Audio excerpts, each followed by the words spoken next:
Thank you, ladies and gentlemen. Thank you all for coming.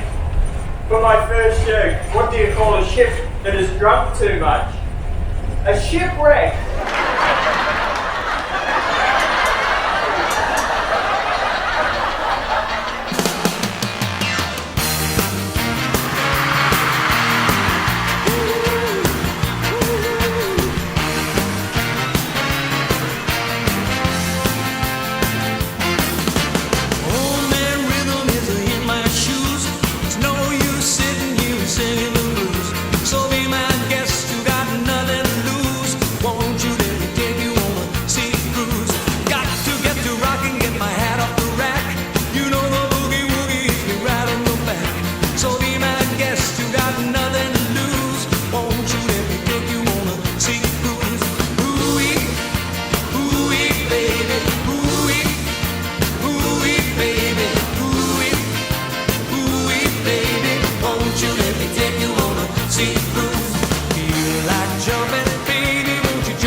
One thing to keep in mind when you're catching the ferries in Japan is no two ferries are the same. And in fact, most of the ferries are operated by different companies. So the ferry you caught today may not have the same features as the ferry you're going to catch tomorrow. For example, yesterday my ferry was much smaller, but it had great high-speed Wi-Fi on it and it was free. This ferry, the largest ferry I've caught in Japan, has this cinema room in it and they even had live music on board. But Wi-Fi, not a chance. You're not going to be connected to the world when you're on this ferry.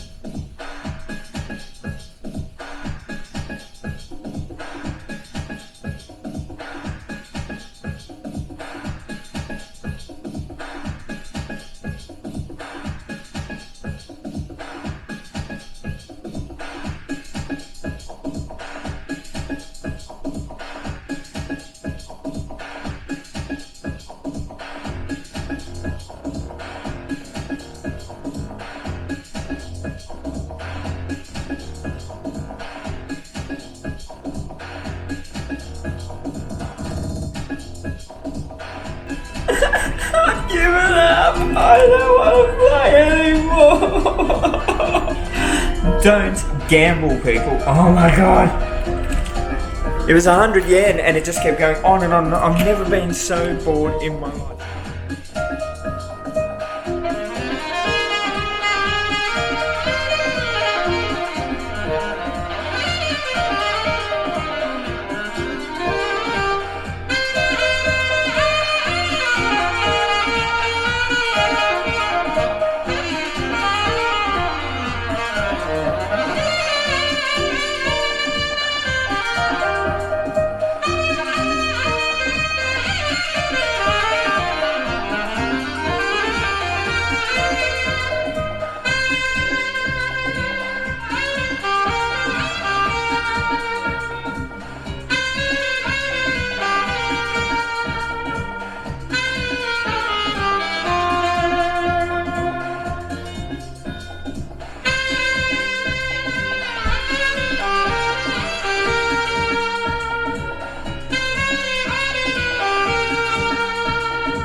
just seen the concert. We're in intermission now before the movie starts, so thought I would come outside, have a little snack, fill the stomach up a bit before I go back in again. Got some pork, got some cheese, got some crackers, got some olives. What more could you want?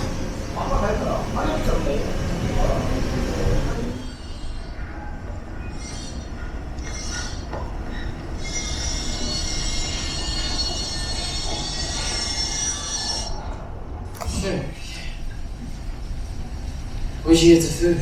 Well, I mean, your dad go to the grocery store because all you had in the fridge was beer and Captain Crunch, which I'm betting was yours. So got my breakfast this morning, and not a bad little spread. Cost about $8 Australian, though I have noticed that there is a difference between the different boats and the different boat companies that I've been travelling on. This boat certainly has some good points to it, but it's also got some bad points, which could be fixed very easy. For example, the previous boat I was on, you had free unlimited Wi-Fi. On this boat here, you need to pay for the Wi-Fi, and that's fine. I don't mind paying for some pretty good Wi-Fi, but the problem is everything is in Japanese, and the staff do not know any English. Usually in the tourist industry, you have the basics of another language. They've got none here. Even on the other ferry, for example, when they couldn't speak Japanese, they had those cards, those laminated cards were printed up in English, so they would just simply say, hey, read this. So this boat doesn't have that, so to connect to the Wi-Fi, it's just never going to happen. This boat is good in the extent that it has entertainment on board. There is a cinema, and it was playing an English movie. It's also got some live music, which is also very good. It hasn't got coffee though. It's so hard to find coffee. I tried to find coffee this morning, and the only place that was open originally wanted to charge me 1,100 yen for a full buffet breakfast. And I said to them, no, I just want the coffee. They said, no, if you want a coffee, you have to pay for the whole thing.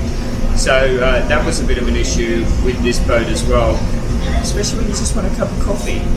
So these things can be fixed really easy. As I say, it's very unusual for them to have a English-speaking person on the boat. It's mainly locals. They are trying to get tourism on board these ferries. With a few little tweaks, it could be really good. At the moment, I'd say they're about 98%.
they're going to eat something in front of you, and I don't know what it's called, but it's like really popular in Japan. And it's in this bag here. They're cooked fresh every day. I think they're cooked with like loads and loads of butter. And it's basically, it's just like a bread roll type thing. And as they cook it, it opens up like that.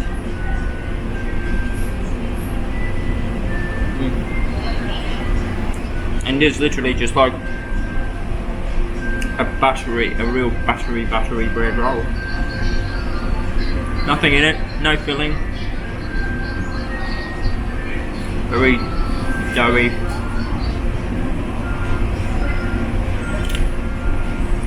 But nice. If you ever come into Japan, as I say, I don't know the name of them, but you'll see them everywhere. Just look for these things. Grab one. They're pretty damn fine, especially if they're hot. Another great thing about catching the ferry system throughout Japan is not many people catch them. You won't see many tourists on board, and in fact you won't see many locals. The time of the year I'm travelling, throughout February 2020, the boat is 3/4 empty, believe it or not. So you've got loads of room to walk around and relax. No one's going to get in your way.